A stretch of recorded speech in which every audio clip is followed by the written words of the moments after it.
இந்த எபிசோடில் நாம இயக்குனர் சோலை ஆறுமுகம் இயக்கத்தில் இணைந்திருக்கிற காடு வெட்டி படத்தை பற்றி தான் பார்க்க போகிறோம். இந்த படத்தோட கதையை பற்றி பார்த்தோம்னா, நாயகன் ஆர்.கே. சுரேஷ் பெண்ணை தொட்டா வந்து நிற்பேண்டா என்று சொல்லிக்கொண்டு அடிதியில் இறங்குவதும், மேலும் அரசியல் தலைவருடன் இணைந்து போராட்ட ஆர்ப்பாட்டத்தில் ஈடுபடுறாரு.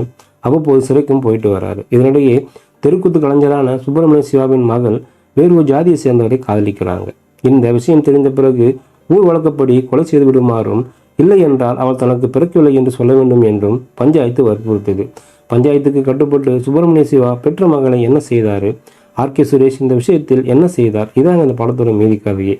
நாயகன் நடித்துள்ள ஆர்.கே. சுரேஷ் வில்லன் கலந்த நல்லவனாக நடித்திருக்கிறாரு. நடிப்பில் பெரிய வித்தியாசம் இல்லைன்னு தான் சொல்லணும்.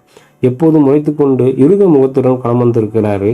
தெருக்கூத்து கலைஞராக நடித்திருக்கும் சுப்பிரமணிய சிவா பெற்ற பிள்ளைகளை பறிகொடுக்கும் பெற்றோர்களை பிரதிபலிக்கும் இடத்துல நேர்த்தியா நடிச்சிருக்காரு. ஆடுகளம் முருகதாஸ், ஆதிரா பாண்டியலட்சுமி, விஸ்மயா விஸ்வாந்த், சாந்தி மாறன், சுப்பிரமணியம், அகிலன், சுபாஷ் சந்திரபோஸ், ஜெயம், எஸ்.கே. கோபி, சங்கீர்த்தனா, விபின் என படத்தில் நடித்திருக்கும் அனைவரும் கொடுத்த வேலையை சிறப்பாக செஞ்சிருக்காங்கன்னு சொல்லலாம்.